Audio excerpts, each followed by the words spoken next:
don't hand out critique. Even if you're an artist, even if you're a writer, even if you're a musician, when your child brings you something that they have created, they're looking for approval, they're looking for encouragement. There will be plenty of time to critique. I, again, have to deal often with writers who bring me something to critique. And, at the adult level, again, particularly not family members, someone brings me something they want critiqued. I will ask this question before I ever say a word. Do you want me to be honest? That's before I even read it. Because very often I find they really don't want you to be honest. I had a fellow bring me a story he'd written, and he wanted it. He said, well, tell me what you think of it. So, it wasn't terrible, but it needed some things changed to make it a little better because he wanted it published. And so if somebody wants something published, I'm going to tell them what it's going to take to get it published. And I said, if you just, kind of punch this up here, change that, whatever, I think it'd be a pretty workable story. And he said, oh, well, once I write it, I don't change anything. Okay, so at that point I realized, he hadn't really wanted critique. What he'd wanted was affirmation. And that's what this is just a really sensitive point, with creative kids. Don't crush their spirit, don't crush the creativity by thinking that you need to, help them take it up to the next level. Do that through teachers, through instruction. It's better if you're hiring it out, and we'll talk about that in a bit. But be very cautious with critique. Number 10, this is another big one. Okay, help them to learn to balance creativity and responsibility. I've been talking about guiding the creative child. What I'm not talking about is giving the creative child a free pass to be a procrastinator, messy room, and really, sort of say, well, I don't have to follow the rules that anybody else follows. Okay, it's just, they tend to, and I say we tend to, need maybe a little bit more guidance in doing things. For example, my office and my desk generally look like that picture of the bedroom, that looks like a hurricane hit. I mean, that's just the way I've always been. A couple of my karate students, I had my laptop with me at the karate school one day, and they looked at my desktop. They said, your desktop's a mess. It was loaded with icons and everything. I said, well, that's only fair. That's the way my desktop at home looks. But you have sometimes a tendency toward messiness. Don't say, okay, go clean your room. Help them think it through step by step. Okay, as a writer particularly, I sometimes get overwhelmed by the volume of stuff that I have to do. Over the last 3-4 years, my writing career has taken off, and I've got multiple projects. I've got people stacked up wanting me to do books for them, and there are days when I just get overwhelmed. I can't, I don't know where to start because I've got so many things to do. Well, what works for me is, choose one project. What's the next thing I have to do? I'm not going to worry about the whole project. What's the next thing I have to do to move this project one step further? And then after that, what's the next thing? You may have to do that with your child with some of these things. You got the messy room. Okay, we're not going to worry about the whole room. Let's focus on the bed. Okay, can you make your bed? Okay, do that. All right, what's the next thing we need to do to get it clean? Because sometimes they will just get overwhelmed by the volume of stuff that they have to deal with. So, help them learn to balance creativity and responsibility. They don't get out of chores. They don't have to, brother and sister don't have to do all the work while they just get to sit around and be creative. They're part of the family. It's just that sometimes they're going to need a little bit more guidance and direction in the process of accomplishing whatever it is that you're asking them to accomplish. All right, bonus tip. If you're trying to teach them art, you can use a biblically integrated art curriculum. Again, extremely short commercial here. See the Light, we offer a full year of art class that teaches you how to draw. We have a second year art projects, which actually goes through 9 different artists, 9 different media, 9 different styles, and gives them a chance to work through and learn different mediums and different approaches to art. That's about all I'm going to do with that. If you want to learn more about our curriculum, come by our booth. We're down at the far end, kind of toward the right. I think we're the first column. We do have some Bible story theme DVDs that have chalk art and black light, cool stuff. And you can find us at seethelightshine.com. And you can go to my website, which is jamespence.com, but I will warn you in advance, my website looks just like my office does. It's a mess right now because I'm so busy I haven't had time to fix it. But I've got stuff on there. All right. And remember, don't always color inside the lines. Have some fun. All right, we've got maybe a couple minutes here. I can't promise that I will be able to answer your questions, but I will do the best I can. So if anybody has a question that I didn't address, or yes, ma'am. The interesting thing is I have one extremely creative and one that's type A in a box. Okay. And it's trying to function with those two in the house some days. It's quite interesting. And we're working on the spirit, God has created each of us differently. But do you have any tips with your kids or with your experience with your brother and sister on how to make those relationships spend time, appreciate each other? Time. My brother and I thank God for my sister because she's probably the reason I'm still alive. My brother ended up being a Marine, okay? I was the snotty little brother who knew exactly which buttons to push to drive him crazy. I don't know if that's characteristic of a creative child. That was me. I guess so. That would kind of go in with the creativity aspect of it. You say, okay, I pushed that button and he explodes. And my sister multiple times stepped in between and saved me. And it was very much the same with my son and daughter. And interestingly, they neither of them would be extremely creative or extremely type A. They're both kind of, because my son draws beautifully and my daughter is into music, so I didn't get an extremely creative child, but their personalities are totally different, and there was a lot of conflict between them. But now they're both adults, and they actually get along, and they like each other, and so I think, and my brother and I get along real well now too. So I think some of it is just age and just trying to keep them both alive before, until they get to the point where the adult emotions kind of kick in, and they realize, okay, I kind of love you, or at least I like you a little bit. But yeah. Okay, good question though. Yes. I have a similar question as Meredith. I got 2 boys that's similar, but they share a room. So it's extremely frustrating for the one who's organized and neat to see his closet get, trash, or the bathroom, those common areas that they have. Yeah. I just was curious, would you suggest you don't have to do it, but I just think that the boys should learn to work with each other. I want them to be leaders and to learn to work with other, personalities. It's different for them, and work those differences out. Yeah, that's a challenge.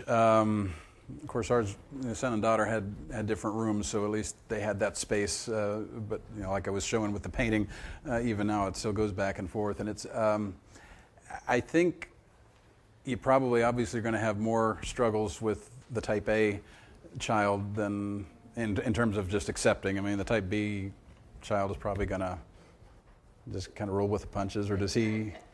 We like to say it's going to prepare them for marriage. Okay. Yeah. Yeah. I didn't face that exact situation, so it's like. Your parents have done that to you? I would not. Thankfully, there was enough of an age range. My brother's 5 years older than I am, and my sister's 7, and so during the teenage years and all that, I was pretty much at home by myself. But wish I had a good suggestion. I don't on that one. When your child is full of ideas of things they could create or want to go do when they're supposed to be focusing on their school, how do you help them to table something so they can focus on the task at hand? Okay. Usually, and this kind of is a way I do it with myself because I'm the same way. Particularly if I'm working in a very difficult writing project, it's really easy for me to want to divert to something else because I don't like tackling the hard things that actually make me be disciplined. And I actually work on a timer often, and I will say, okay, 25 minutes. 40 minutes, whatever. In fact, I've got a program on my computer that actually makes it impossible to get on the internet for however many minutes, because that's usually my thing is, I better go check email. Maybe somebody, and I check email 2,000 times a day. Well, I don't get that many emails. But by focusing on a particular period of time to be focused, and you probably have to adjust that depending on the age of the child, but and then after they have focused, then give them reward time, 10 minutes, 15 to work on whatever they want to work on. And that way they can at least learn to set aside, that long enough to get some focusing done. But it's hard, and again, you got to adjust the time frame based on the age of the child and their ability to focus. But yes? You mentioned the moodiness and depressive emotions that kids can have. What would you do to deal with a child that has those mood swings? Kind of going by my own tendency toward mood swings and depression. My wife is very gracious. She puts up with me, and going to them and just saying, "Hey, snap out of it," isn't going to work. It's something that, again, depending. A lot of times you have to figure out what's causing it. Again, in my situation, often the mood swing or the depression is caused by a feeling of being overwhelmed by just, again, I'll get to a point where I don't know what to do. And another thing, when I speak, when I do a chalk art presentation or music presentation, often when I'm done with that, and because so much emotional and physical energy goes into it, I will tend to crash. And so, a lot of times if they're getting that way, it can be just, they're tired, they're wrung out from something else. So, you kind of have to investigate and figure, what has caused it. And usually I just say, give them time to get through it. But again, you can't just shut down everything because they're not, functioning at the moment. But you can maybe adjust. Again, a lot of times if I'm in that kind of a situation and I need to work, I may have 4 or 5 different things that I have to work on. I will tend to start with something that is not going to require quite such an emotional involvement. So you have to, again, kind of be a student and figure out, okay, what caused it, and what's the best way to kind of nudge them out of it. So, okay, yes, ma'am. I agree with what you said earlier about not letting them take shortcuts. Mm-hmm. I took shortcuts because I was a kid. I don't have the depth of skill I would like to. Exactly. My question is, in your opinion, is it better to take them to teachers and let them do that and farm that out as opposed to doing that simultaneously as teacher and parent homeschooling? Like, let those skills and those long-term things that they're going to need to learn step by step done by a separate instructor other than me? I would tend to recommend that if possible. It may not always be possible, but again, with art or with music or writing or any of the creative type things, the advantage of a teacher is the teacher is going to be able to critique without the emotional impact, and that's the difference. When a parent, they want affirmation from you, and so teaching art is difficult. Or not just art, music or whatever. So yeah, if it's possible, I really suggest outsourcing that. Pretty much just leave my level of stuff to, you need to listen to what they say. Mm-hmm. Today, And you encourage. That leaves you for the role of saying, well, this is awesome. I'm so proud of you, and I like the work you're doing. Just keep it up. And then the teacher can say, well, okay, your use of value wasn't good. Well, let's work on that. So so that's good question. Hi, you have a question. You've had your hand up for a long time.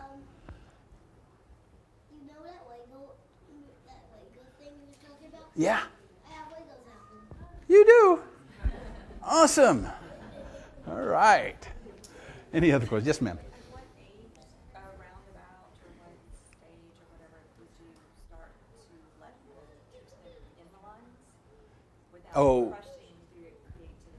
Okay. Really, in a certain sense, I think they're going to naturally tend to do that. What I'll tell parents a lot of times with art class, I'll ask what age does this work with, and we've had kids as young as 4 and 5 do very well with it, and kids even into their teens do well, but they all approach it differently. A very young child tends to be in the moment. They just enjoy the exercise. They enjoy drawing, and they have not really developed a self-critical mindset toward their work, and so they just enjoy it, and that self-critical mindset tends to develop naturally as they get older. Then they're going to begin to compare, and they're going to say, well, mine doesn't look quite as good as that one, and why not? And that's when sometimes they'll tend to get discouraged and just quit and say, I can't do this. But yeah, in terms of teaching them how to color inside the lines, they will learn that almost naturally. It's just part of development of age and motor skills, and so I don't know that you really need to teach too much there, but again. Formal instruction versus. Oh, formal instruction. Okay, I got you. I'm sorry. No, that's okay. Formal instruction. Because I don't want to squelch. Right. Very, very creative. But at some point, like you said, Yes. formal, I just don't know because I don't want to squelch. Right. Well, formal instruction is not bad. Again, we've had kids young that have worked with it. If you learn the principles early on, you're going to begin to develop and work with those. Really, I don't see a problem with teaching them those principles younger. I don't think it'll squelch creativity. What squelches creativity is more the attitude, this is the only way to do it. It must be done this way. Give them freedom to color outside the lines, but they can learn as soon as they're capable of understanding. Like with art, arguably they need to be a little bit older to begin to understand the elements and principles of art, and when you get into perspective and all of that, that's going to require a little bit more developed mind and understanding, but little kids are going to enjoy it. Older kids will begin to pick up the ideas and principles and just work with it. So great. All right, last question. One of the things that I've noticed is that there can be so many different creative endeavors going on that none of them is being done well, and they're not really learning that one thing well. Do you recommend helping them choose, maybe 3 or 4 things to focus on? Mm-hmm. Or just letting them do their thing?